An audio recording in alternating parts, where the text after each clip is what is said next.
et enfin ça arrive, puisque cette barre va être cédée à ICF Habitat, c'est-à-dire la sablière, et la sablière, c'est son métier de réhabiliter.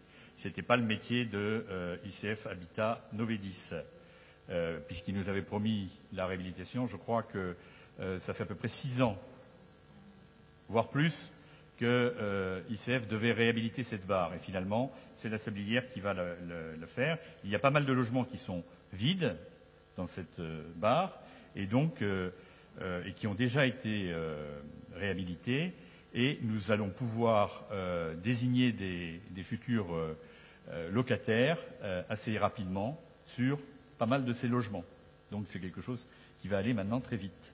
Et ça permettra de faire que dans ce secteur, là où on va reparler d'ailleurs de ce secteur tout à l'heure, avec l'EHPAD qui arrive, avec les logements de Paris Habitat qui arrivent, avec le métro, plutôt le magasin métro, le centre pour la DPP, voilà, vraiment un centre. Le restaurant administratif. Le restaurant administratif. Et là, étendu. Voilà, tout ça fait que tout ce secteur qui était quand même un petit peu à la ramasse pendant un certain temps, maintenant a repris vie et vigueur. Merci beaucoup. J'imagine que c'est à l'unanimité. Non, Monsieur Bournazel, allez. Oui, je voudrais interroger M. Nerneuf sur le dispositif de maintien des personnes qui vivent actuellement dans ces logements. Alors, les personnes qui vivent dans ces logements, pour la plupart d'entre elles, c'est des cheminots. Et il y a une partie des cheminots qui avaient le logement dans leur contrat. Et la règle, c'est que donc à partir du moment où ils sont en retraite, ils laissent le logement. C'est ce qui a toujours été mis en œuvre depuis que cela existe. Maintenant, pour les autres personnes qui n'ont pas le logement dans le contrat, eh bien, a priori, ils seront conventionnés si jamais ils rentrent dans les plafonds. C'est pour ça d'ailleurs qu'il y a une variété de financement, puisqu'il y a du PLAI, du Plus et du PLS, qui permettra de reloger ceux parmi les personnes qui sont là, qui éventuellement auraient des salaires plus importants, mais qui rentreraient dans le plafond PLS.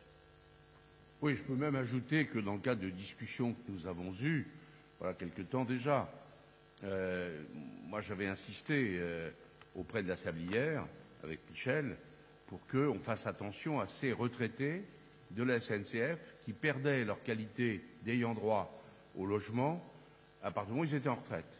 Et ça a été quand même pris en compte. On a quelques situations individuelles qu'on connaît bien et qui ont été bien traitées, bien gérées, de manière à ce qu'il n'y ait pas de déracinement. Voilà. Donc la règle n'a pas été appliquée brutalement.